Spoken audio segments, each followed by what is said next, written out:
The Jake Asman Show will begin shortly. Thanks to all these great Patreon members who help support the show. Get your super chats ready. Jake will be here in just a moment. If you love the New York Jets, this is the place to be.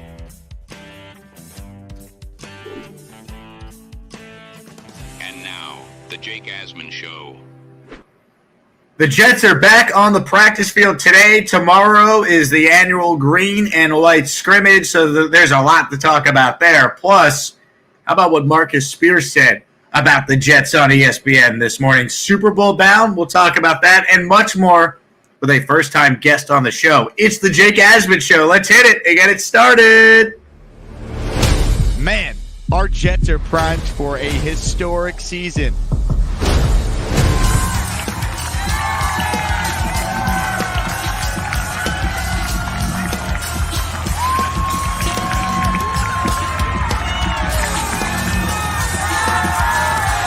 We bleed Jets green each and every day. This is not the same old Jets.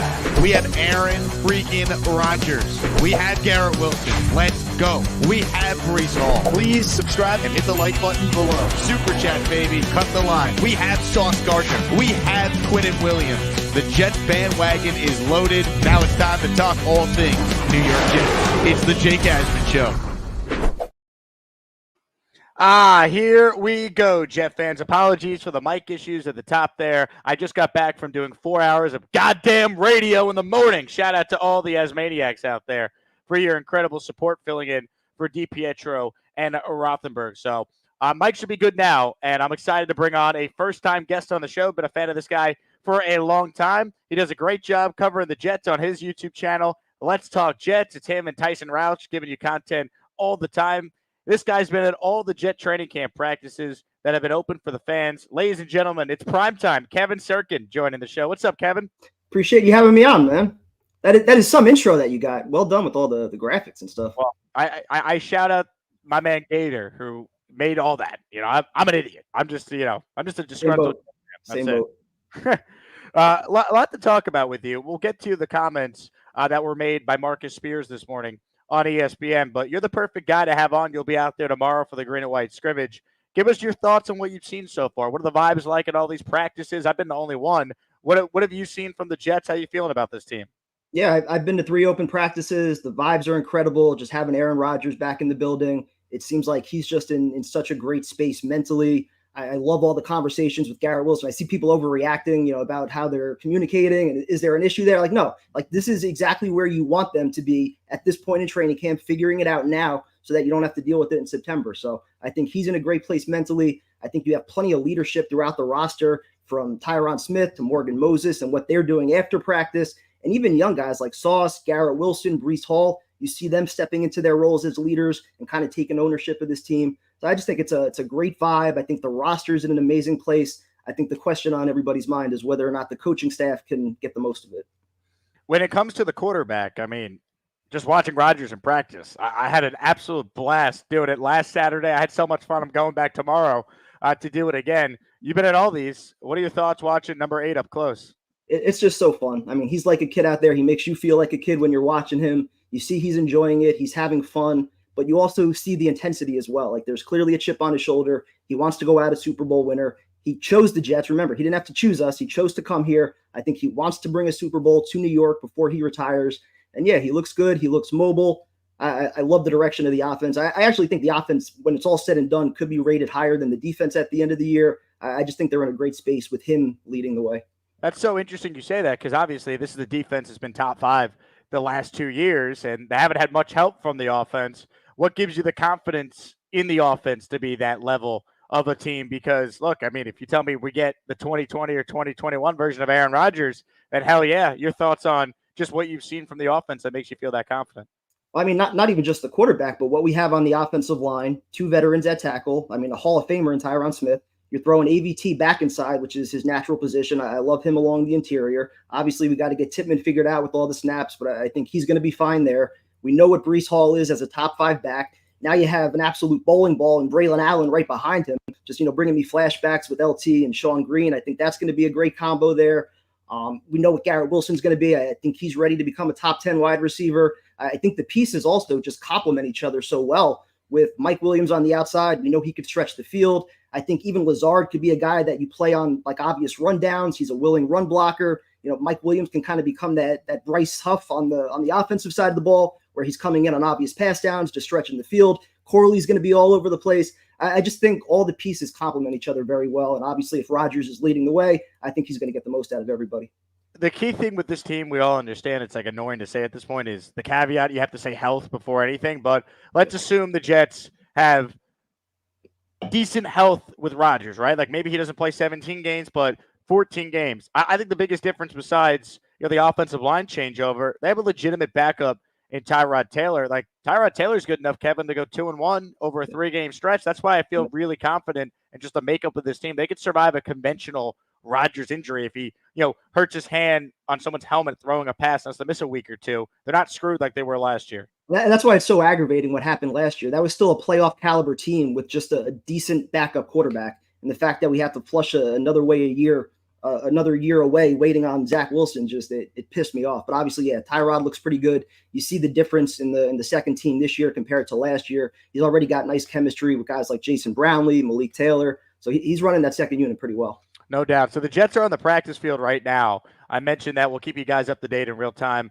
should notable things happen. I do want to show this, though, because I saw this off our guy Greenbean's Twitter account. He reshared the video from Dan Leberfield of Jet Whispers, or whatever outlet Dan writes for. Is that the hug with Pittman? The Tippmann-Rodgers embrace here. They were working on snapping. I mean, look at Rodgers going leg up on Joe Tippmann here. I mean, I wish a woman in my life would hug me like that. I mean, my goodness. Look at this. This is true love. That's like wifey status. Oh, man. I mean, this is what you love to see, though. And this is the stuff that, the media never reports outside of Dan here. This is the stuff that you never see covered with Rodgers. Oh, he's a bad teammate. Guys don't like him. And it's like, it couldn't be further from the truth. And here's another example of a young player, developing a strong relationship with the quarterback. Completely agree. Everybody loves him. They gravitate towards him. He takes on that leadership role. Like, he's so fun to watch. I mean, I can't even explain. He's so great. Yep, I love it. So wanted to show the Tippmann-Rodgers embrace here as we get started on a new show. If you have a question or a comment for Kevin or myself, write it in. Super Chats will, in fact, cut the line. A lot of things to cover. Let's get to the comments that were made by Marcus Spears of ESPN. And Marcus Spears is awesome. I think he's a really good analyst. I think he's fair when it comes to the Jets. And just listening to him this morning on Get Up, this fired me up. So they were talking about the Jets and whether or not they could be a legitimate contender. And Marcus Spears took it a little bit further than I think most were expecting him to do. Look, every single season, let's be serious if we can for a minute. Every single season, 2 or 3 teams have their years just completely wrecked by injury. You never know who it's going to be. Football is a game where people get hurt all the time. It's just bad luck. Last year, the Jets were one of them, and it happened immediately, and so it was excruciating. But if something like that doesn't happen, then, I mean, realistically, I think the team is too good to be bad. I mean, it's almost impossible to picture. And the reason why I asked that question, I love what Teddy said. We know it's a big deal that has to do with Aaron Rodgers. But, you talk to so many Jets fans and you hear from them. We were in the stadium last year. I just want them to understand how good this football team is. Like, they are elite now when it comes to positional strength, unit strength, defensively, offensively. The offensive line was re-solidified. Obviously, we know what Aaron Rodgers is. Breece Hall is a top 2 to 3 back in the NFL. Garrett Wilson should be unlocked this year when it comes to us talking about these number 1 wide receivers that are explosive. And a lot of people are going to say, well, it's the old Jets, and it breaks my heart to hear the fans say that, because I don't think you are taking into account how good this football team is. They are good enough to win a Super Bowl. All right, Kevin. Are they good enough to win a Super Bowl?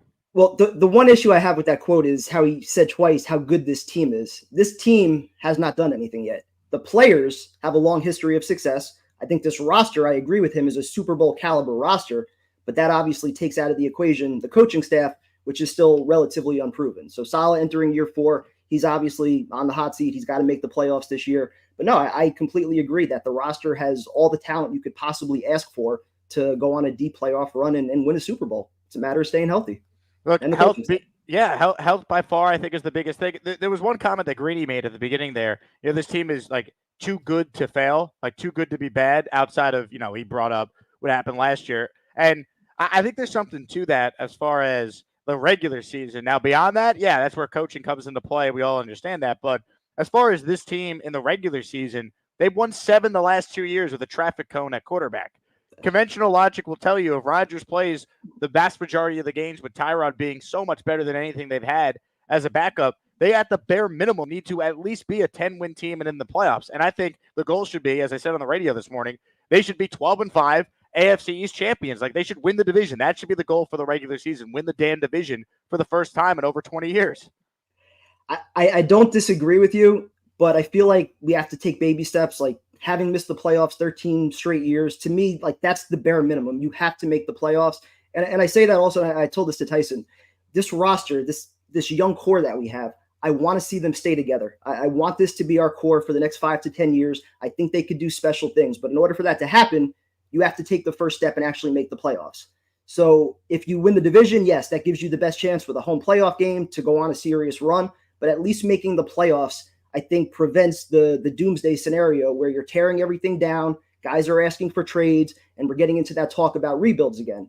As long as you make the playoffs, you can keep this thing together. Maybe you're changing the head coach and making some other changes if you're one and done, but I feel like this core is just too good. So I want to at least see them in the playoffs, and then you kind of go from there. But I think Salah, as far as his future goes, yes, it's either win the division or make the wild card and at least win one playoff game for him to come back next year. Yeah, I think if you want to guarantee Salah's job for next year, it's playoffs and win a playoff game. I think if they make the playoffs and lose, then it becomes interesting. And I'll worry about that problem if it happens. I'm focused on the season and all that. But that's where I think it's like, all right, are we a coach away from getting over the top? Because our GM has built a playoff team. The talent is there. We're all thinking, hey, this could be a Super Bowl level team. They flame out in the wild card round if they're 9-8 in the regular season and then lose, to the Chiefs in the first round of the Ravens. Like, that's not good enough. So, and that's the problem also when you have a 2-year window here. We have two years with Rodgers to figure it out. So, if we're going to waste one of them, I don't even want to use the word waste, but if one of them doesn't end with a Super Bowl this year, you kind of have to get it done next year. And if you still have questions about Salah after year 4, that kind of tells a lot. Yeah, I think, people have talked about the pressure on Rodgers, and certainly there's pressure on him, but the guy is a first ballot Hall of Famer. He's won 4 MVPs, Super Bowl champion. Like, it'd be a bad look if he doesn't play well with the Jets, but it's not going to kill his legacy. Robert Saleh, if he fails with this team, he might never be a head coach again. Yeah. So, to me, there's way more pressure on him than there is the quarterback. Completely agree. Tom Ace writes in, Kevin looks a bit like Jake Arrieta. Have you ever gotten the Arrieta comp before? I have, actually. It's funny you say that. When I first started growing the beard, I got that a few times, actually. I like it. Did you win a Cy Young in 2015 as well? I didn't. Unfortunately, I was not a pitcher. I should have been, though. Have a good football. Jay Quest wants to know, Jay, can you ask Kevin if he dried off from Tuesday?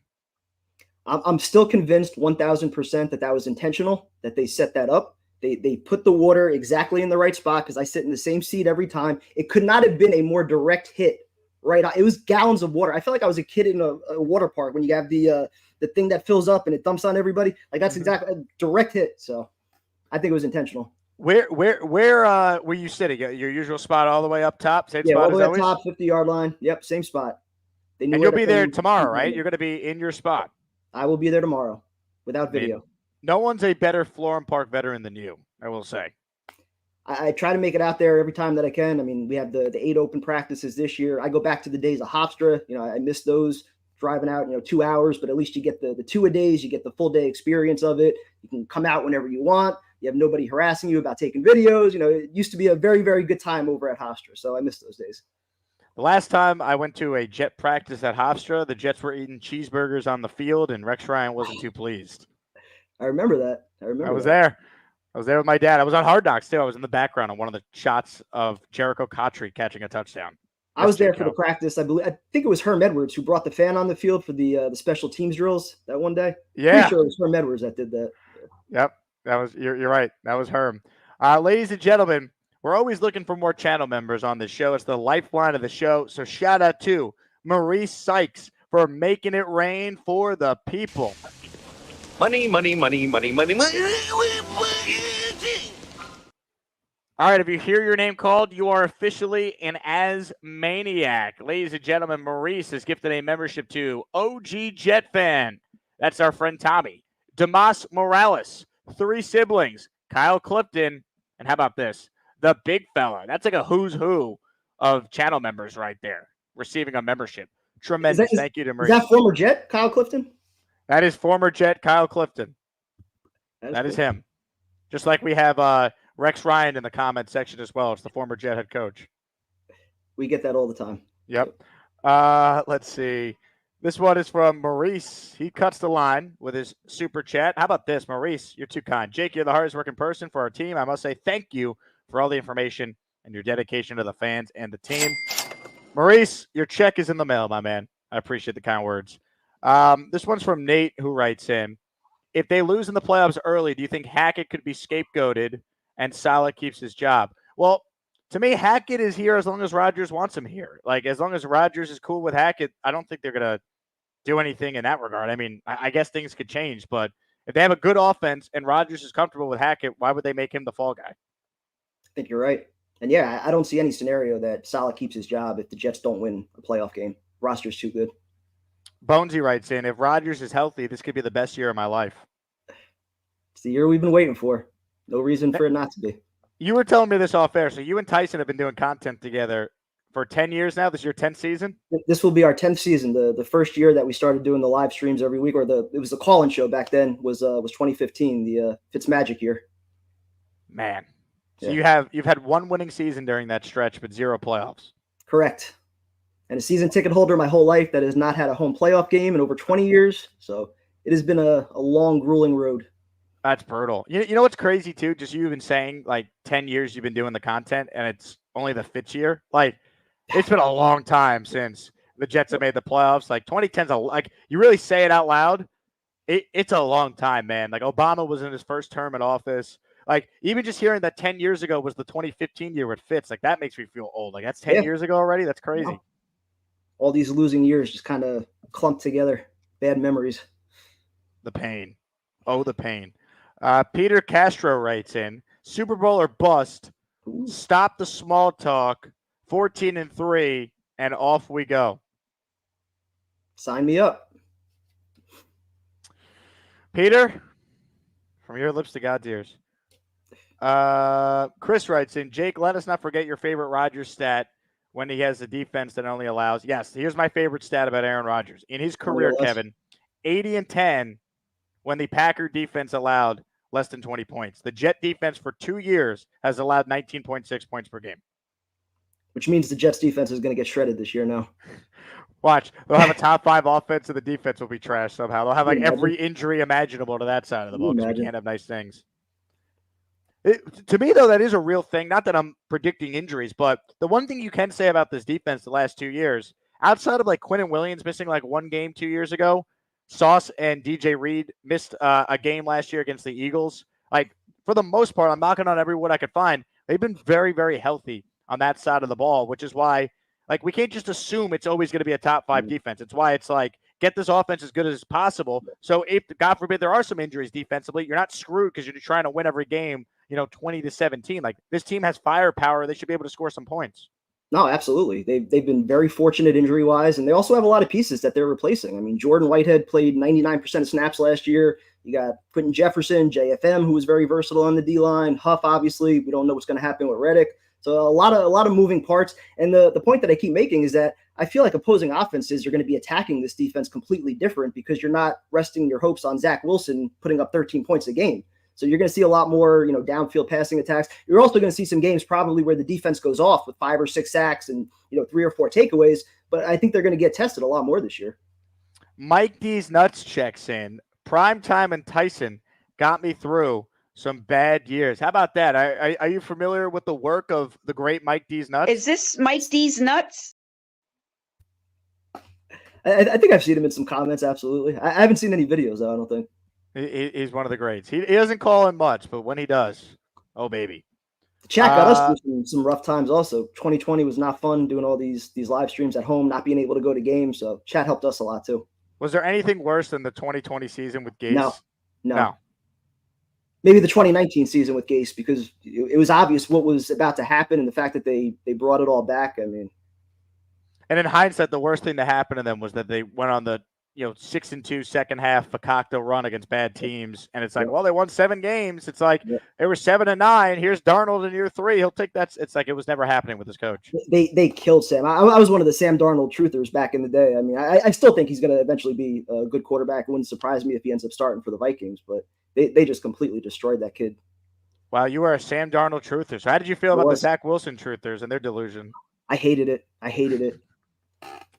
Because you could see what was happening too. I mean, like it was the exact same scenario that we've seen with Geno and Sanchez, where you throw these kids in before they're ready to play. He clearly wasn't ready to play, and like you could see the writing on the wall. It wasn't going to work out. He didn't have the football smarts. They didn't set him up for success, and he wasn't ready.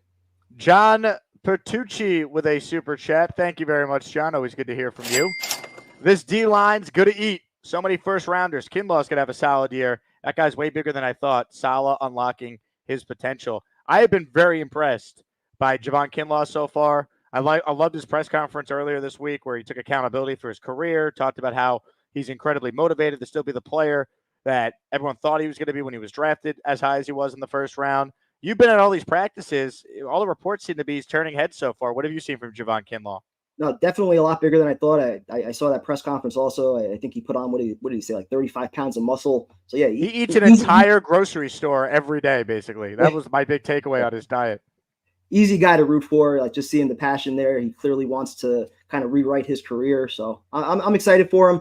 And even some of the guys behind him, too, like Eric Watts, he's been making plays. I know I posted all the videos of Tack McKinley. He had those 5 sacks in the first 2 practices that I was at. So I think there's some decent depth on the D-line. I'm just a little nervous about this Reddick situation, when he's going to show up. How motivated is he going to be?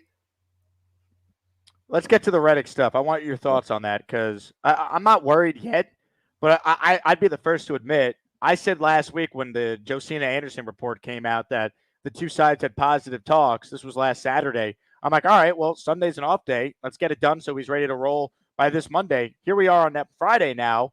Still nothing with Reddick. Your thoughts on where things stand with that? I'm honestly pretty nervous about it, because I don't think he's going to get the 3 to 4 year extension that he's probably looking for at the $25 million to $28 million range. I think we're probably talking about just restructuring this year with some guarantees or some added incentives. But even then, as a 30-year-old player who's looking for that long-term contract, do we get the best version of Haason Reddick? Is it the guy that was rumored to be chasing sacks in Philadelphia, or do we get, the teammate that's playing within the defense and still putting up those double-digit sacks? I'm not really sure.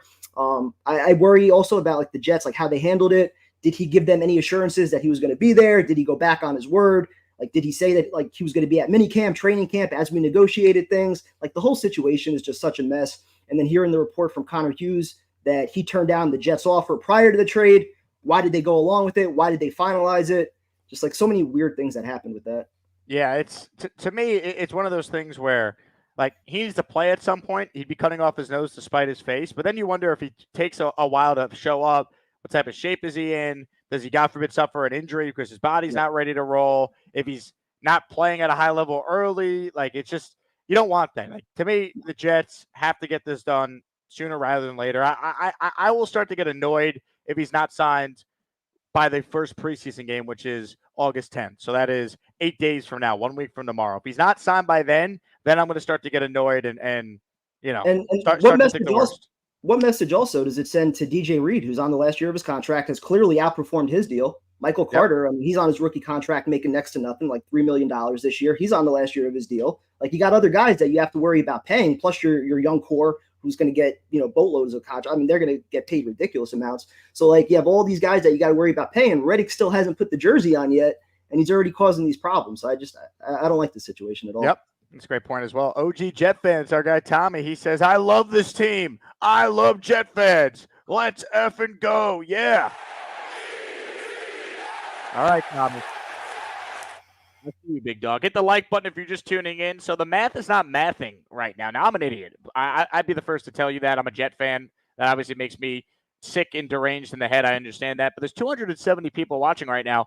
There's only 104 likes. So if you're watching the show, it's free. Click that thumbs up button. Goes a long way towards this channel continuing to grow. And also, I'm excited to announce that we have under 5 spots remaining for our training camp meetup next Wednesday night in East Hanover. And I've been informed by my sources that Kevin, Mr. Primetime here, will be making an appearance in East Hanover at Don Jose Mexican Restaurant to hang out with me and Richie from Jets Media. Connie Carberg's going to be there. Dom C is going to be there. So we got a who's who of Jet contingent making the trip to Don Jose Mexican Restaurant next week. So Jet fans, RSVP, go fast. Links in the description if you want to meet me, but more importantly, if you want to meet the great Kevin Sirkin. How about that? I'm a nobody. But no, I mean, it's right in my backyard. I'm in Morristown, so I got no excuse not to be there. I love it. It's going to be great, folks. BYOB. And I'm telling you, the food's excellent. If Rex Ryan's a regular at your restaurant, you know the food's good because let's be real. All right? Rex knows how to eat. The old Rex, yes. Yes. Yeah, that is true. Pre-lap band Rex. That's why I worry about Dable now. The weight loss, not good. Well, he said he lost all his weight from Pilates. I'm calling BS on that. There's no way. There's some Ozempic or something going on. Yep, yeah. It has to be, right? Exactly. It had to be. There's no way. You don't lose that much weight with Pilates. Dano writes in, as good as we are on paper and as confident as we are in winning the East, do you guys worry about the unique circumstances that are the implementation of a brand new special teams element? I actually think the new rules for special teams is a benefit to the Jets because they have a really good special teams coach. So I think the teams that have good coaching there are going to be the teams that are able to handle the new rules and probably thrive on them. No, I agree. Boyer's been a mainstay here. He survived, 3 different head coaches, I believe, or 2. So yeah, I think they got the pieces for it. Got to replace Justin Hardy also. We got to worry about that. Got Gibson a little banged up. So and then Cohen retires. What'd you make of Cohen retiring, by the way? Because everything I had been hearing was that he's looked good, and I saw his quickness last Saturday. I was surprised. What were your thoughts? No, I thought he looked good also. I thought he had some good cutbacks. He was getting to the outside with some speed. But as we saw last year with Corey Davis, I mean, if a guy's heart's just not into it or their body's just not responding or whatever it was, you understand when a guy feels like it's time to walk away. It's usually better to do it early than late, especially for a guy that's been, banged up the last number of years. Maybe he just wanted to prove that he could still do it and get back on the field. But I still think they need a veteran in that backfield. Somebody like Jerick McKinnon, I think, is still out there. I don't like having 3 running backs with essentially 0 experience behind Brees. Completely agree. D-Rock with a super chat. PT, I'm from West Milford, New Jersey. How far is that from you? I know West Milford. I want to say it's probably like 40 minutes from me. I don't know anything about Jersey, man. I just know there's a debate on where Central Jersey is, if it's even real. There's North Jersey. I grew up in Central Jersey, so yes, it's real. Edison, New Jersey is where I grew up. That's South Jersey. So are you from the part of Jersey that's Taylor ham, or do you call it something different? I am pork roll because that is the name of the food. Okay. Taylor ham, I believe, is the best brand of pork roll. It's my preference. I think everybody loves Taylor ham. When you get a pork roll sandwich, you'd be disappointed if you didn't get Taylor ham. That's clearly the best brand, but the name of the food is still pork roll. Okay, we don't order a Bubba burger. We don't order a Sabrett hot dog. Like, you ask for a hot dog, you ask for a burger. You know who orders a Sabrett hot dog? The great Bobby Midnight. He loves himself a Sabrett hot dog. Oh yeah, big Sabrett guy. Bobby Midnight did call my morning show.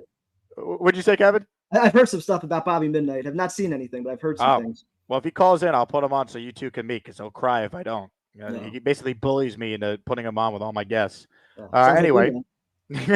Well, wait, I meant to bring this up. Didn't V-Man fall asleep on your guys' show the other night? Yes, he did. Amazing. Yeah, the camera. He's done that twice on my show.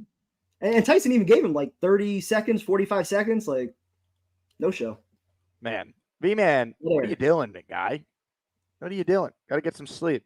I don't know if you know this, though. V-Man is quite the artist. He is quite the talent. We have seen. We have heard.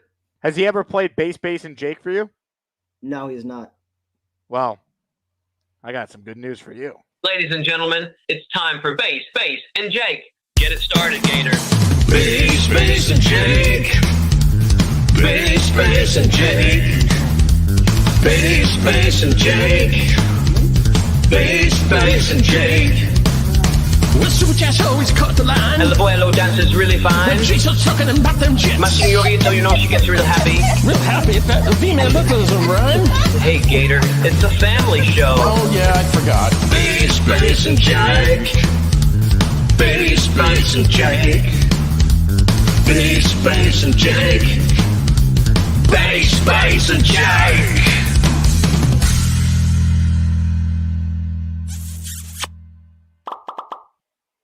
Now, when Neil was the first caller today, the other guy who I was asked more about last night, besides Neil, is this guy online right now who might be sleeping. V-Man's up next. Hello, V-Man.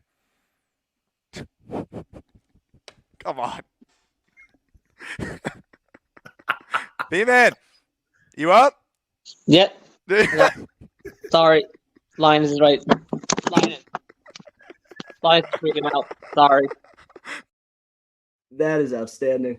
The V-Man experience, baby. That is outstanding. Well done on that video, too. Nailed it with the Puerto Rican hat and the flag. All Gator. Shout out to the great Gator McCluskey. Maurice, Super Chat. He says over 200 people watching. Let's smash the like button, please. Do me a favor, everyone. Hit the like button. Yes, that's important. But please also hit the subscribe button as well. So many of you watch the show every day. I go through the analytics, but you don't hit the subscribe button. It's free. I'm not asking for any money to subscribe to the channel. I'm just trying to get the 40,000 by week 1, and I need your guys' help in order to do it. So thank you, Maurice, for your support. Once again, if you have a comment or a question for Kevin to answer, write it in. Kevin has been at all these practices that have been allowed for fans to go to, so he knows the team as well as anyone you're going to find, anyone that we could bring on this show right here. Another thing I wanted to talk to you about, Kevin, the wide receiver room. I love Garrett Wilson. I think he's a star. I am terrified of a potential injury to him because I look at this room after him. You have Mike Williams, who hasn't practiced yet, coming off the injury. Alan Lazard, who's been better this summer, but I still don't love him as a player. How could you? And then some of the other names like Xavier Gibson's banged up right now, Malik Taylor, Jason Brownlee. It doesn't exactly excite you. Corley's made some plays, but he's a rookie. Give me your thoughts on the wide receiver room and what you can reasonably expect. No, you're right. I mean, Garrett makes it all come together. They really don't have a true number one other than him. I think Corley's going to be a player from day one, but I think a lot also depends on the coaching staff, how they use him. We already see him coming out of the backfield a little bit, very versatile. You can put him in the slot, you can put him outside. I think he'll do well wherever they put him. But yeah, I mean, it also comes down to Mike Williams being healthy out there, providing that other outlet opposite Garrett Wilson. It seems like they're going to use Wilson a little bit in the slot as well. So I do like if everybody's healthy, their top three. Like I said before, I think they all complement each other well. It's just a matter of them staying healthy and Garrett Wilson being that true number one that we expect him to be. And then beyond that, I think Lazard's going to have a role. You hope that the return of Rodgers, we see what we thought we were getting when we signed him. And then, yeah, I mean, Brownlee, Malik Taylor, both those guys have looked good with Tyrod so far. And I still don't know if Gibson's going to make it. I mean, the rise from Corley the past couple practices and how well he's been doing, you wonder if that maybe makes Gibson expendable, but something to watch. Some big news from Jets camp this morning I want to get your thoughts on. The The good news, not bad news. Morgan Moses is in team drills today for the first time. So the Jets have their starting 5 offensive line on the field with Aaron Rodgers at quarterback on August 2nd. That is massive. Now, we pray to the football gods. No one gets hurt from this point on. But the fact that here we are on August 2nd, the 5 guys who are going to start week 1 are out there with Rodgers under center, to me is gigantic. Because a year ago at this time, we had no idea who 3 of the 5 starters were going to be for week 1. Yeah, we were still waiting on Wayne Brown last year. So refreshing change. Becton, Tittman was an unknown. It was going to be McGovern or 3 of the 5 guys on a team that was supposed to go to the Super Bowl a year ago. We didn't know who the starters were going to be. And taking it a step further, I love where their second unit's at. Like a lot of the pressures and the sacks, especially from McKinley, that's come against like the third stringers, 68, Obina Eze, he's given up a bunch. Austin Deculus, he's getting burned every other play. But the second unit with Carter Warren or Max Mitchell, they've kind of rotated back and forth at right tackle. While Moses has been out, I thought they've looked pretty good. Fashanu, I think he's ready to play. I think Schweitzer, he gives you some nice depth along the inside. And even guys like Xavier Newman, like we saw him last year, some veteran savvy in that Giants game. I think their depth is pretty solid as well there. To me, it's the most talented offensive line the Jets have put on the field since 2010. Yes. Yeah. Completely agree. Give me your thoughts on Olu. You've watched him more than I have in person so far.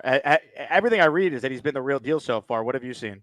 No, he looks good in pass protection, quick feet, seems like a sponge, after practice, just, constantly by Moses or Tyron Smith, just kind of soaking everything in. They're working with him on technique and hand placement and all those things. So it's the perfect environment for him to walk into. Like, part of me wanted the pass catcher at 10, but then when you really think about it, you got 2 aging veteran tackles, both not under contract for next year. Like, what better position to walk into than that, being able to learn from a Hall of Famer and another veteran in Moses. So perfect scenario for him to come into. Totally agree. Now, I was okay if they traded up and they wanted Rome and they wanted to take Neighbors, fine. But the way it worked out, you just know that Tyron Smith or Morgan Moses is not playing every game. More likely Tyron. And if that happens, like, you're not screwed. Like, and also, there's no better guy for Olu to learn from than Tyron Smith. Like, their games are very similar. And, like, to me, this is your tackle for the next decade after this. And he gets to learn from one of the best ever. Like, it's the most ideal situation you could put a rookie left tackle into.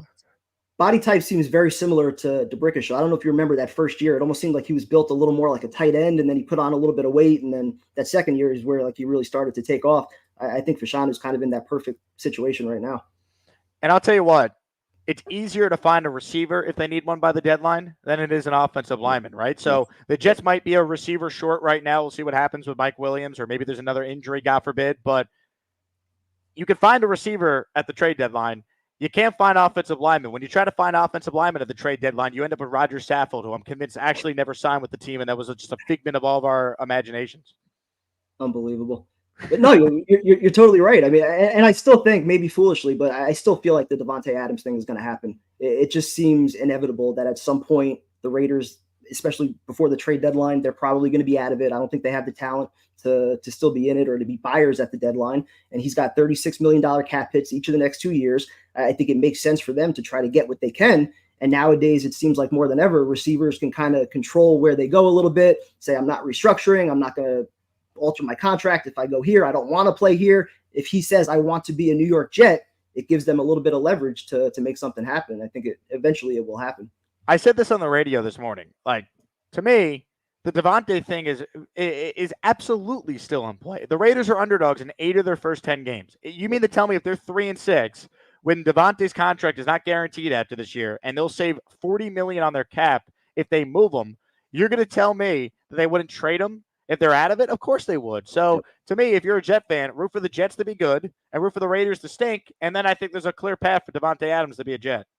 Absolutely. I also don't think it will cost a lot to get him. Like, I think there's a reason why they added that extra third-round pick. I could see it being a 3 and a 5, a conditional 5, and there's Davante Adams. That would be amazing. I'd be willing to give up a second to make it happen. But, yeah, I mean, he is 32. You're taking on the contract, so that would make sense. Yep. I don't think it's nearly as much as some think. The other thing I wanted to get into with you, Kevin, and once again, for those who have a question for Kevin, write it in. We're looking for more channel members. Shout out to everyone who's tuned in live on a Football Friday. That's right. It's Football Friday from here on out, with training camp fully underway. What were your thoughts on the, Garrett Wilson, Aaron Rodgers animated discussions? To me, it's a bunch of nonsense. I watched it on Saturday. The two players who spent the most time talking to Rodgers that entire practice was Garrett Wilson and Joe Tippmann.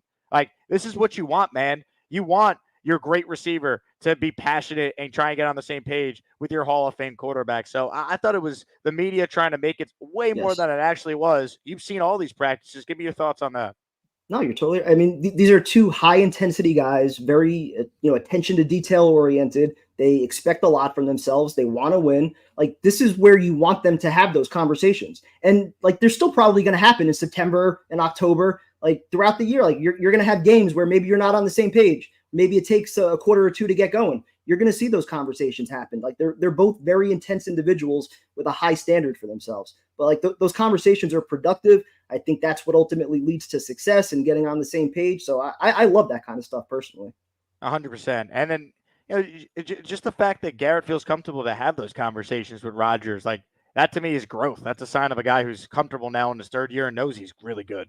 And the fact that, he spent a lot of the offseason studying Davante Adams, learning a lot of his tendencies to try to be that player that had that chemistry with Rodgers. It speaks volumes. A great question from Dave, who I guess tuned in a little late today. What content outlet is Kevin? Let's Talk Jets Radio. Now, there's really no radio anymore to it, which I love, but you still got to call it radio. It's all YouTube, right? Yeah, pretty much. I mean, yeah, we pretty much do the YouTube thing now. We called it radio when it was Blog Talk Radio, and we just kind of kept it.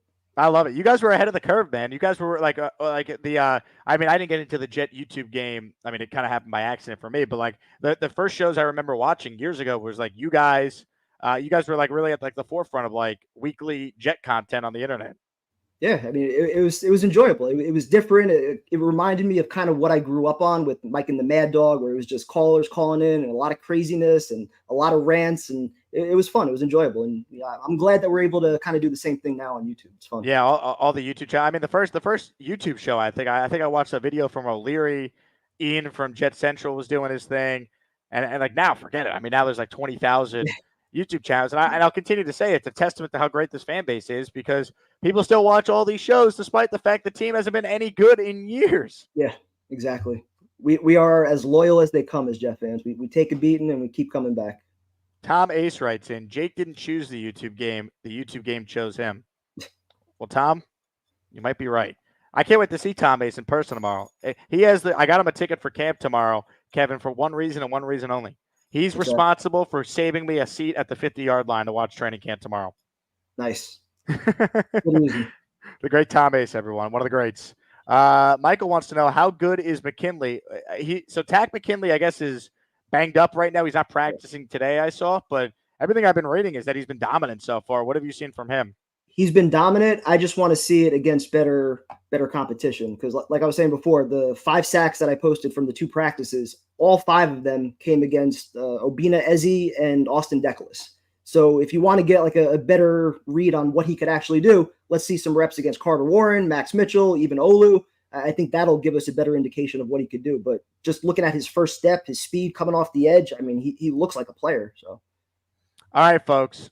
I'm going to give you guys a little jet porn here, so this is not safe for work, what I'm about to read, all right? Just want to give everyone some warnings here. This is from Robbie Sabo. 2-minute march with Aaron Rodgers. An 8 to 10-yard completion to Garrett. Outside shoulder, Mosley nearest defender, into no huddle, where AR puts forth a confident strike to Lazard near sideline, 1v1 versus DJ Reed.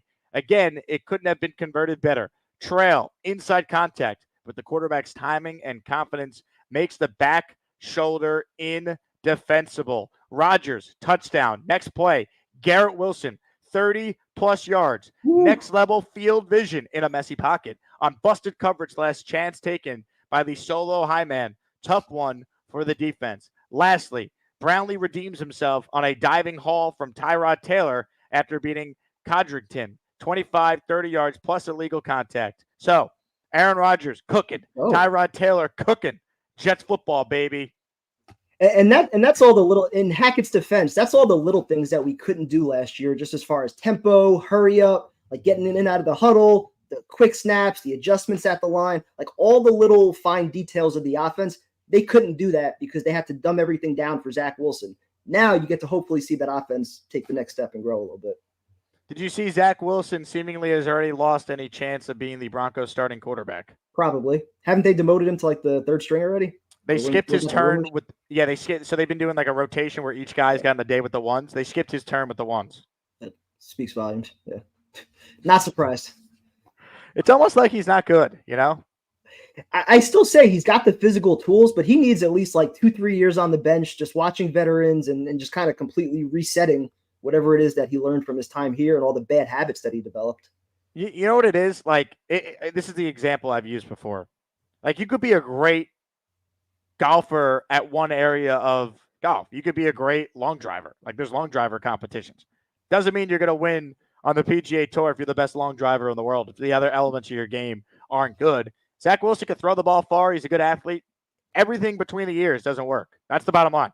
I'll still die on the hill that Christian Hackenberg was a phenomenal athlete with a great arm, mobile, but between the ears, he just not it. And once you actually got to the preseason games, that's where you could see it. He can't read a defense, no pocket awareness, like all those things that you need to be a great quarterback. He just didn't have those. So kind of similar where you can have all the tools, like you said, but doesn't mean you can play quarterback. Nate checks in with a super chat. Kevin and Tyson are the Mike and the Mad Dog of Jets YouTube. Kevin, save me a seat next to you again for tomorrow. Thanks for the content through the tough years. Appreciate that, Nate. I will definitely save you a seat tomorrow. Do you call him Nate Nate as well? I do not, but now I will. For whatever reason, his name was Nate, and then he wrote parentheses, like his name again in parentheses, and I don't know why, but it stuck. He's Nate, parentheses Nate. Dre writes, and everyone smash the Dre emoji, baby. Kevin, has Jake told you about 28 touchdown island? Let's have that discussion. So I Dre, know. I think, is on drugs. He thinks Garrett Wilson's going to score 28 touchdowns this season. What are your thoughts? I mean, that sounds nice. I wish that would happen. I mean, it's wishful thinking, but I'll take 15. I would take half that, Dre. I think that's a great win if you tell me Garrett Wilson, who scored 7 in 2 years combined, puts up 14 with Rodgers this year. I think him and Brees will combine for 28. I can see that.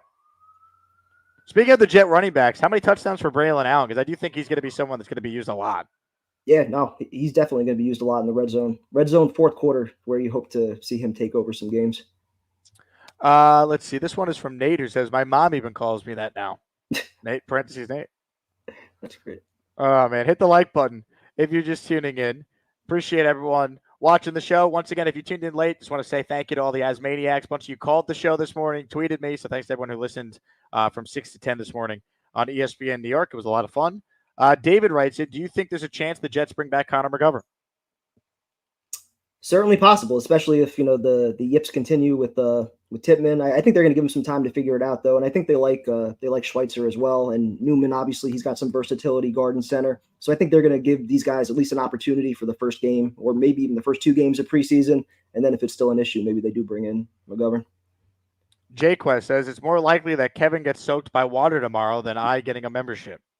That's very likely. I expect it to happen again. I'm ready. What's the weather like tomorrow? Do we have good forecast? In it was showing rain like 2 days ago, and then I checked this morning, and now it's like pushed back to around like 2 o'clock, I think. So I think we'll be okay. Right. We'll get the practice in then tomorrow. Hope so. I hope so. I don't know why they're not doing it at the stadium this year. I saw the Eagles today. They had 50,000 fans for their joint practice or whatever they were doing today. So I don't know why the Jets couldn't do something similar. They always used to do the green and white at MetLife. They did. Did they do green and white last year at MetLife? I don't think it was last. I think the year before was the last year they did it. Yeah, 2 years, because I was there 2 years ago. I don't remember if they did it last year. Someone give me an accurate weather forecast here. Tom Ace says we have a window of nice weather. All right, I trust Tom Ace. I mean, Tom Ace is my weather liaison. So yeah, right now, at least on my app, it's showing 31% chance by 1 p.m., 46% chance by 2 p.m. Everything before that, it's pretty clear. So. Yeah, the practice is in the morning, so we'll take that. Yeah. Let's see. Comments, questions, super chats. If you want in on the conversation with Kevin and myself, Peter says we need nothing, stay pat. I don't know about that, Peter. I mean, if you could get Devontae Adams at the trade deadline, you got to consider it. You comfortable with safety right now?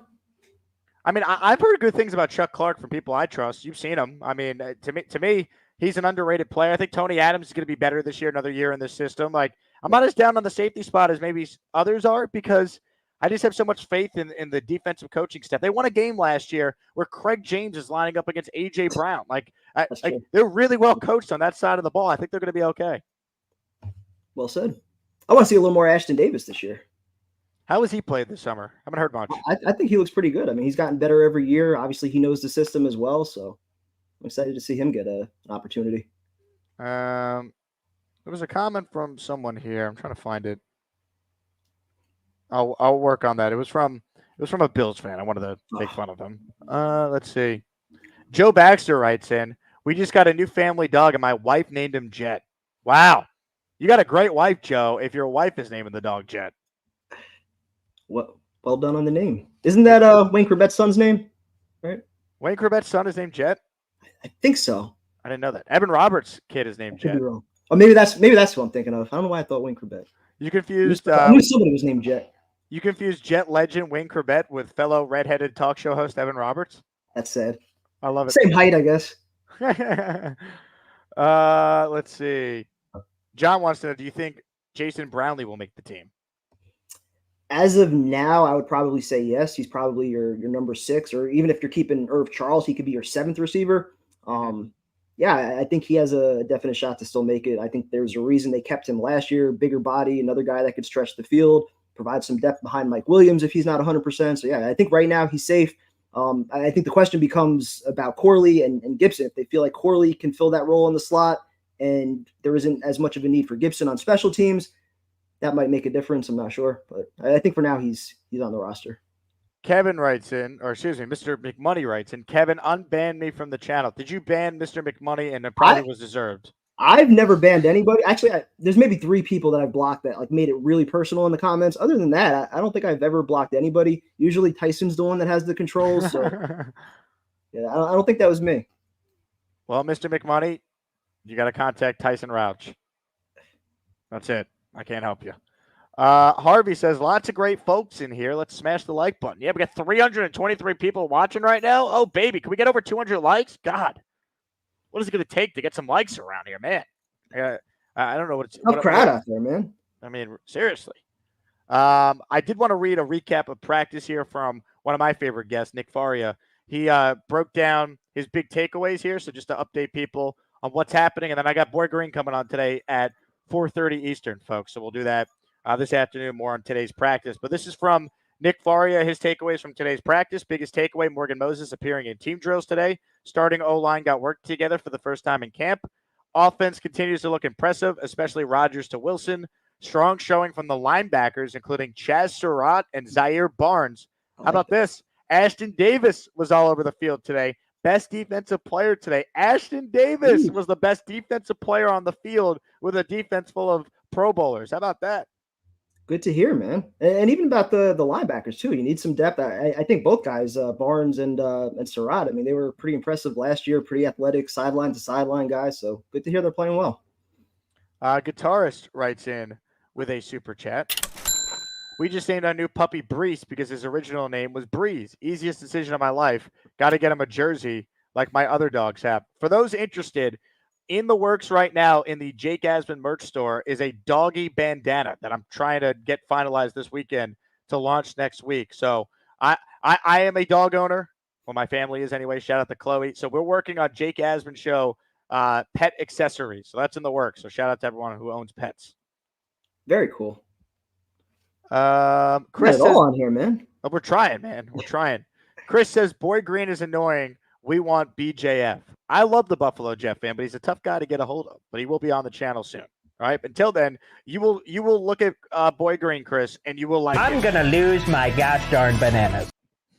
Did Boy Green and Nania ever get that situation figured out? Yeah, I don't know if did you hear what happened between those two? No, I mean I heard I saw the initial build up, and then I didn't hear anything since. So I didn't know if it got resolved, if there's still beef. Yeah, I'm trying to think. When was the exact date when it happened? It was a while ago. Yeah, it was last year, and yeah, I mean, Boy Green, like, for lack of a better word, he basically decapitated Nadia in the dojo. I saw the karate videos. Yeah. Yeah, I mean, that's what happened when they finally fought. Boy Green did this to him.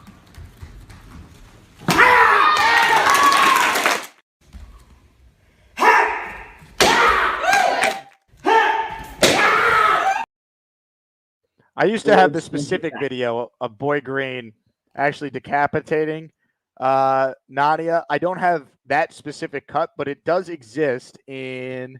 Hold on, let me find this. It does exist in this video. People in the chat are asking, where's Ryan and where's Jet Central? Ryan couldn't make it. Isn't Ryan on hold, Richie? Ryan's on hold. Oh. Wait, is he here? Wait. Bring him on and start over. Hey, look. Wait, he's been here. You guys didn't invite me to this fucking thing. How come you didn't invite me to this fucking thing?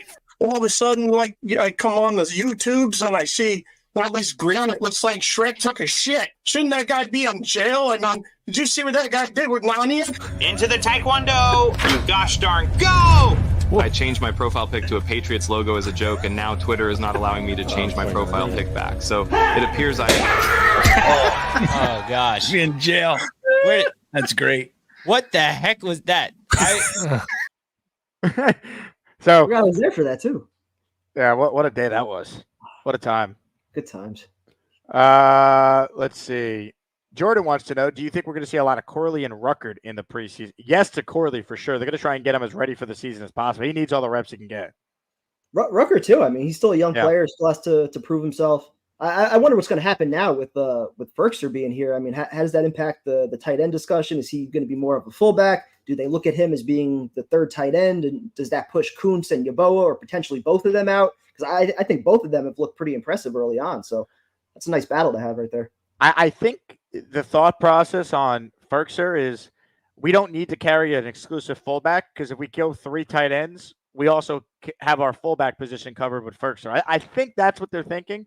And the other way they could create an extra spot too, they could injury designate Jordan Travis, and then you're only going to carry 2 quarterbacks. So because I think there's a path where they're going to need to keep 10 linemen on both sides of the ball, and that's how they could create 2 spots. I would worry a little bit about only having 3 tight ends on the roster because I don't think they'd be able to sneak Kuntz or Yeboah onto the practice squad. I mean, Yeboah's been here. This is his 4th year now. He's been impressive every year at training camp. Kuntz, I feel like, looks like a completely different player, just packed on muscle, looks a lot less clumsy than he did last year. So as long as he's good with the playbook, improves his blocking a little bit, I think he might have a legitimate chance to make it also. I don't think you're sneaking either of those guys onto the practice squad. So you're a Kuntz guy. You've been impressed by Zach Kuntz. I wasn't last year. I am now, yes. I think he's coming on. Wow. I will say, I did hear from CJ Mosley that Kuntz was Rodgers' favorite target on the scout team defense last year, against the scout team defense.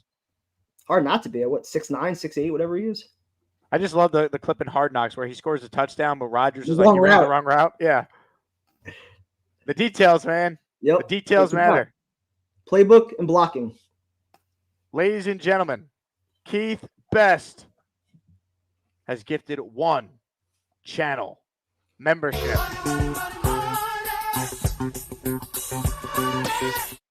Rourke Stripped is the recipient of the membership. Rourke Stripped, a longtime listener of the program. Congrats on your channel membership. Hit the like button if you're just tuning in. If you don't hit the like button, I am convinced it's because you might be a communist, and we do not allow that on this show. USA, USA. There we go. Anyway.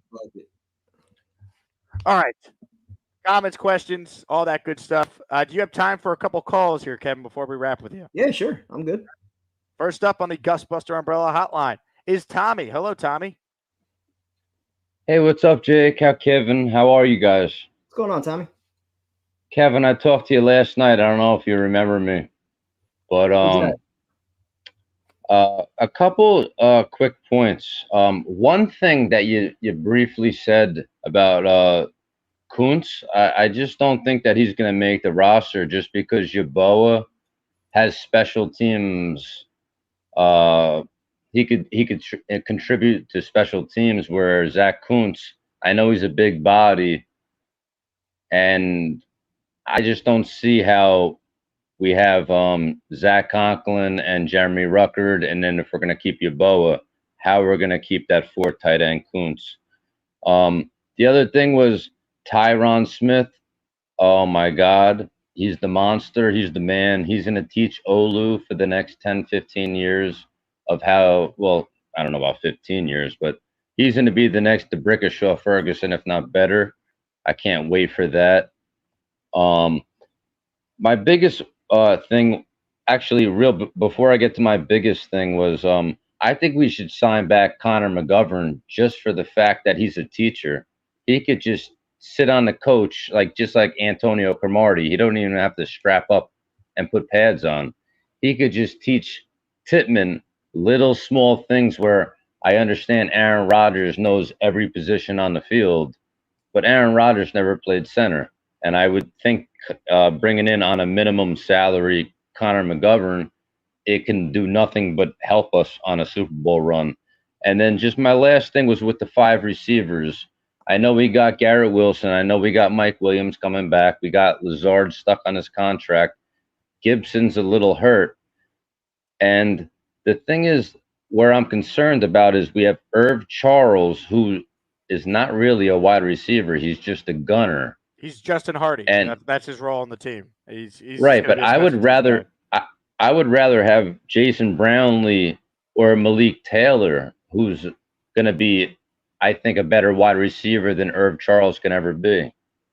And with that, I'll let you guys go. Have a blessed day, and I love you guys, man. Jets, Jets, Jets, Jets, baby. Let's go. Let's go, Tommy. Well, I think he brings up a good point. Like, obviously, Irv Charles is just, a special teams guy at this point, but they value that role because they've carried Hardy on this team for 3 years. I think it's possible they can keep both, honestly.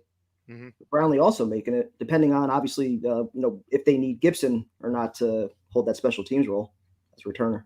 Yep, 100%. Jets having some NFL Network presence today. Judy Batista's live at Jets camp. C.J. Mosley and Quinnen Williams have been interviewed so far. I think Salah's meeting the media right now, right? We'll see. We'll see if he says anything big that we can react to here before we say goodbye to Kevin. But how about this? Dre, back from 28 touchdown island, has dropped a 5-spot of channel memberships. Now, I don't know if you know this, Kevin. This is the first time I've had you on the show. But did you know that Dre actually was the fan in Tahoe that Aaron Rodgers met? You see that viral clip? Yeah. So that was actually Dre. Hey, Dre, what do you think about Brock Purdy? He's going to die. Ladies and gentlemen, 5 memberships from Dre, Wizen Bix, T-Town Jet, Wild Wave, Raymond Coletta, Nick W. You guys are all channel members. Hit the Dre emoji, baby. We added that this week. We need more channel members. That's the key for us to add more emojis for our great listeners. Valan with a super chat, or Valen. Hopefully I said it right with one of my 2 attempts there. What's up, Prime? Appreciate the collab, boys. Keep it up. Always appreciate you, Valen. Okay. I'm pretty sure it's Valen. That's what we've been calling him for the last number of years. So Valen? He has not corrected us if it's anything different. Gangrene David says, anything meaningful happened at practice today?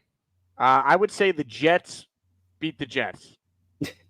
Morgan Moses returning to the starting offensive line. That would be That's the big story. Today. Yeah, because just the fact, look, knock on wood, people stay healthy, no setbacks, no new injuries. But if they could just get a month straight of these 5 guys gelling, playing, joint practices start next week against the commies. Speaking of communists, the Washington commies. Now that is, let's go. I'll be out in Florham Park with my flag against those commies. Anyway, like if we could just get a month straight of them gelling,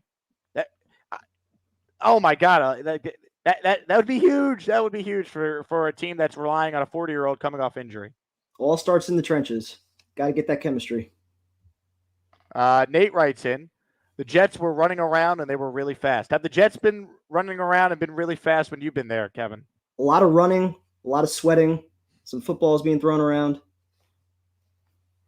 That's a good point as well. Footballs have been thrown.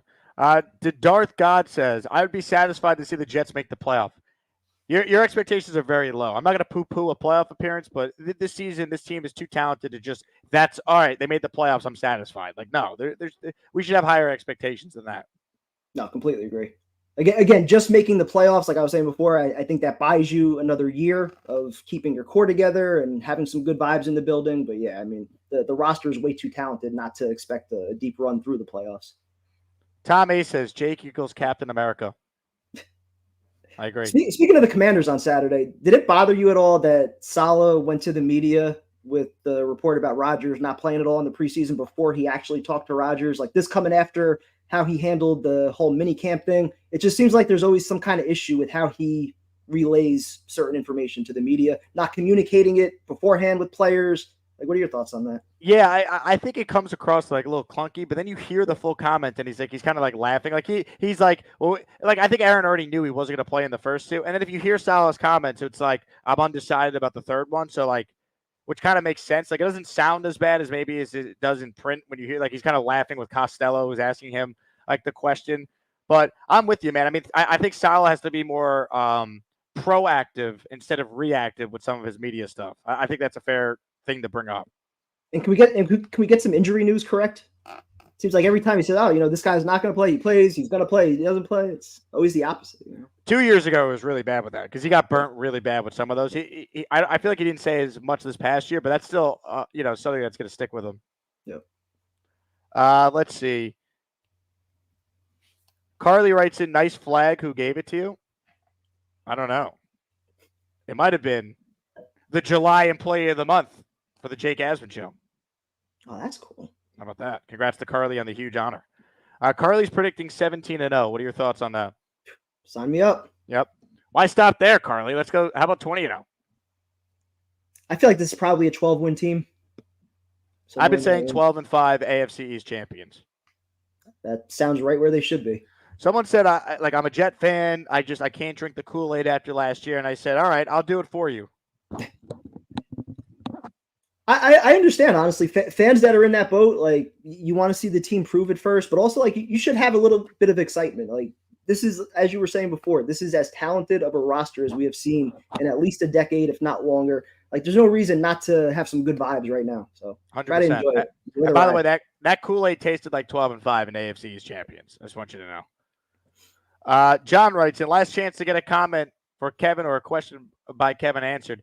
Give me future bets. Brees, OPOY, Q, defensive player of the year.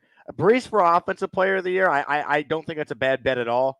If you could bet on Rodgers comeback player of the year, I mean, I think that's going to happen, but you're probably not going to get great odds on that. Honestly, the best bet with the Jets I love their win total higher than 9.5. I just don't see, unless Rodgers is hurt, which I get it. If you're going to bet against the Jets, it's probably going to be because of that. But you can't tell me if Aaron's healthy, let's say he plays 14 games, which I think is realistic. I think he probably plays more than that, but 14 games.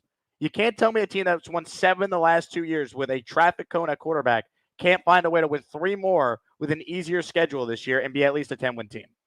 No, you're totally right. All those bets are really dependent on health. I mean, I think Aaron Rodgers comeback player of the year is 2-1. But yeah, I mean, the Jets should absolutely shatter that 9.5 win total. I'm pretty sure Quinnen, when I looked, he was like 60-1 for defensive player of the year. There were a few other prop bets that were interesting. I think like the Jets there was something with like the Jets beating the Dolphins, Bills, and Patriots, or having a certain record within the AFC East. Like there were some really good odds on that on DraftKings. So there's some interesting props out there. Speaking of DraftKings, I was fed up this morning on the radio talking about this. So I bet Bears last night getting 3, but I had them on the money line, right? So I had good odds on the Bears. Right? The Bears won the game, 21-17. They called the game with 3 minutes to go in the third quarter. DraftKings voided the bet because they said there has to be 5 minutes or less when a game. I got that email also. I didn't put anything on the bet or on the game, but yeah, I got that same email. I mean, I want my money, DraftKings. All right, New York City rent ain't cheap, man. I got to pay the bills. You know, that's the right thing to do. That's the right thing to do. Pay out the winners, but also I think the people that didn't get the full game that were on the losing side, they should also get their money back. I mean, they didn't get the full game, but terrible. That's why they just avoid everything. And I knew that bet was going to win. You want to know why? Because I saw Tim Boyle was going to start the second half of the Texans last night. I'm like, well, I know how this is going to go. Yep. Our good friend. Outrageous. Outrageous. All right. This one here is from Hennessy Heisman. The Peter Rosenberg bum-ass Commanders. And he had the nerve to say we're dysfunctional. Jake, as your coworker, saw his team the last few years. The opinions of Peter Rosenberg, despite the fact we work at the same station, do not represent my opinions. So I can't speak for Peter Hennessy. As far as the Commanders, they might be good at some point if Jaden Daniels is good down the line. This year, the Jets are better than them. So when they meet next week at a joint practice, I would expect the Jets to look like the better team. That's what should happen. I'm still mad at the joint practice from, what was it, like 4 or 5 years ago? Actually, it was longer than that, where Terrell Pryor got punked walking off the field. I don't know if you remember that, when they gave him like the fake punch and he flinched when he had his helmet on anyway. Like, such a terrible look. Yeah, that's a good point. Last question. Pittsburgh Mike writes in, what are your thoughts on the wide receiver room for the entire year? Do you see Corley contributing big? I initially thought they were going to kind of ease him into his role and we would see a little bit more of Xavier Gibson. But now that he's injured, I think he's gotten those opportunities. He's made the most of it. You're seeing him come out of the backfield a little bit. You're seeing him kind of line up all over the place. I think he could absolutely be a major contributor in a lot of different ways, depending on obviously Hackett utilizing him correctly. But he's got the ability. We know what he could do with the ball in his hands after the catch. Dynamic player. So I'm with you. Look, the early reports on Corley have been encouraging, and I think if he's out there with Rodgers and takes advantage of the opportunity with some of these guys banged up in front of him right now, he builds chemistry with that guy. Rodgers will say, put him on the field. Like, he has full control over which players are going to be out there. Yep. Kevin, excellent job. For those who may be tuned in late, where can people find your channel, your excellent work, your content, your coverage of the New York Jets? You can follow me at Let's Talk Jets Radio on YouTube. I help out, posting clips, not as much anymore, on the Twitter page. Also, I usually run the Instagram page, so you can message me on there. We're live Monday nights. I'm usually with Fireman Ed, Rob Carpenter, and Jay on Wednesday nights. So tune in. Appreciate all the support. Thanks for having me. What are your thoughts on Fireman Ed being a weekly on the show every Friday? Oh, I love it. Love it. I mean, it's gonna be crazy. I can listen to him all day. I mean, the best. You just want to run through a brick wall when you listen to him. Great dude. I want to make sure I relay this message to you. Oscar the Grouch. Yep. Matt Oscar. He says, Kevin, I love you. Oscar, I love you too, man. Thanks for the support. Kevin, great job, man. Appreciate your support as always. Appreciate you, man. Thank you.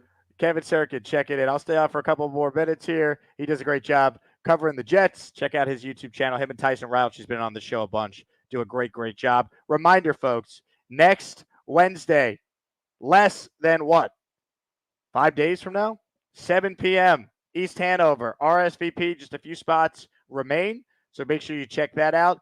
And I want to make sure that I also mention August 17th. We're now in the month of August. You're going to hear me talk a lot more about some of the big things we have planned for our first ever watch party. Jets Panthers, August 17th. RSVP with the link in the description for this video if you plan on coming out to our first ever event. T-Squared Social, they have a bowling alley.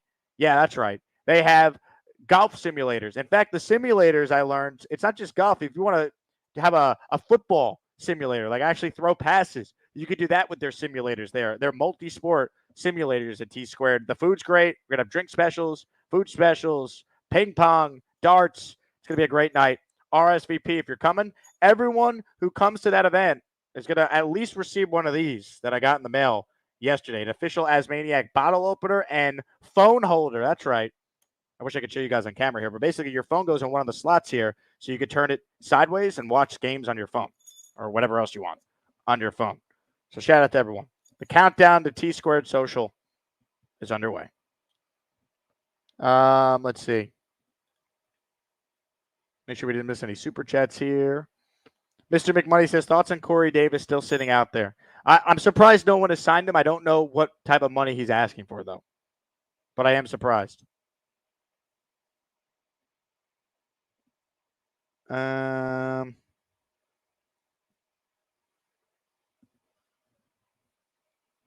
see. Look, camp's been going on for about a week and a half for most teams now, but it's still pretty early. Dano says you can watch the Jake Asman show with the phone holder. It's true. Right here. Asmaniac. David says Jets Packers Super Bowl would be epic. That's true. Carly says merch drop next week also. That is true. Before you joined, Carly, I already teased the doggy bandana that we have. But that's coming next week with a bunch of other items as well. Carmen says, Jake, what does your shirt say? There you go.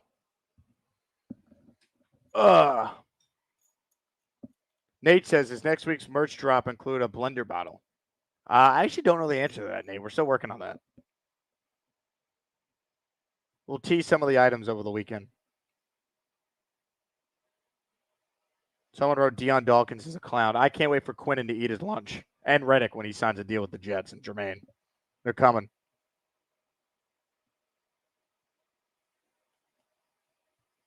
TriStar Jet says, hit the like button for America. Yeah, baby. Shout out to Simone Biles, Katie Ledecky, Team USA. Let's go. All right.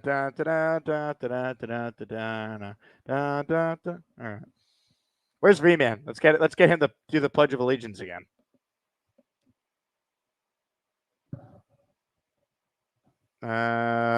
Nate says, staying tuned. Next order going to be the Gorman Tank blender bottle and a sticker for my Yeti at work. Love that. The stickers are nice. I would show you guys. Actually, no, I think I can show you guys. So I'm using my webcam. There it is. Got it on my computer right there. Anyway. Hennessy says we got to beat the Bills week 6 and everyone takes their shirt off. Amen. Amen. Tom says, Asmaniac temporary tattoos. Interesting. That's an idea right there. Daniel Murphy says, finally got back home and got my merch order. Wow, look at you. Let's see what you ordered.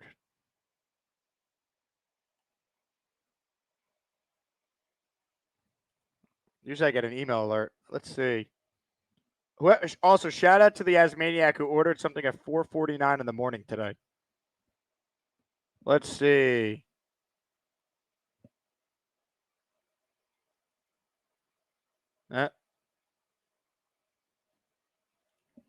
Yeah, I'll look it up. Let's see what Murph got.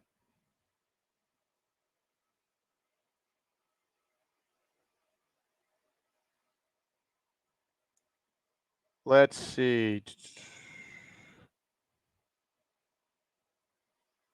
Orders. Ah, we got a little tank top action for Daniel Murphy. The Gorman. Love it. Good choice. Excellent choice. Anyway,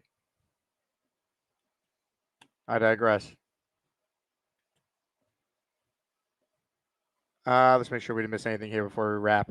Also, reminder, 4:30 Eastern, Boy Green on the show today. Scarlett says, doggy bandana, I'm in.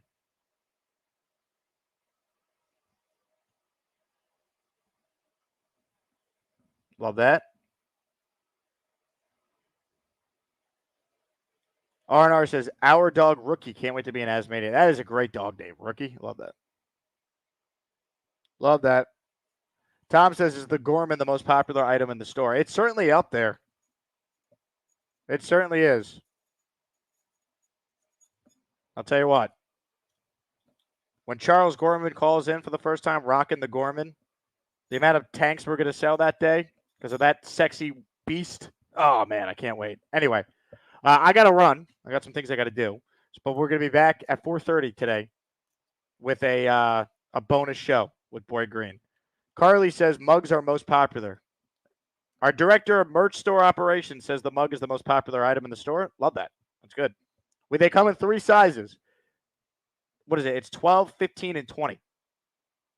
I recommend the 15 for like your conventional standard cup of coffee.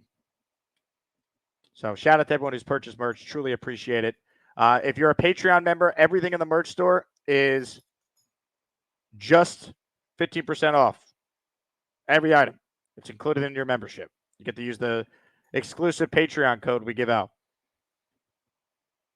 And if you plan on buying merch, you'll save more than $5 with that code, which means you're getting Patreon for free. So think about it that way. Nate says the snapback hat should be the most popular. It's amazing. Thank you, Nate. I'll be wearing one tomorrow at camp. Jet-Based Girl says, love the morning radio. Thanks for watching. I actually just found out here. I got a text from my boss. I will be doing morning drive Labor Day. All right? So that's September 2nd. 6 a.m. to 10 a.m. So I guess we did a good job this morning because I'm getting another show in morning drive. So thanks to everyone who tuned into that. That's going to do it for me. I'm back in a couple hours here. Also, the mug comes in 11, 15, or 20, according to Carly, not 13. So 11 being the smallest, 15, and then 20. There you go. All right. Thank you to everyone. I'm back this afternoon. I end the show by playing something that was sent to me this morning by one of our great listeners. If you guys tuned into our megacast for the NFL draft, we started night 1 with a performance of our national anthem by listener Bijan. Well, to get you ready for football, Bijan is back with an encore.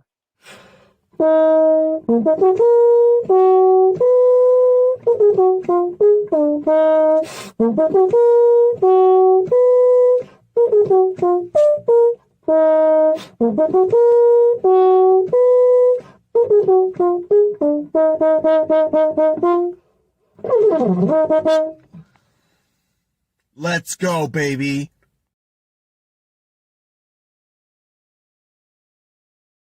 I can't believe they have to sing the ABCs. Yeah, there's only A, B, C, D, E, F, G, oh, voice crack, H, I, J, K, L, M, N, O, P, Q, R, S, T, U, V, W, X, Y, and Z. Now I know my ABCs. Next time, won't you sing with me?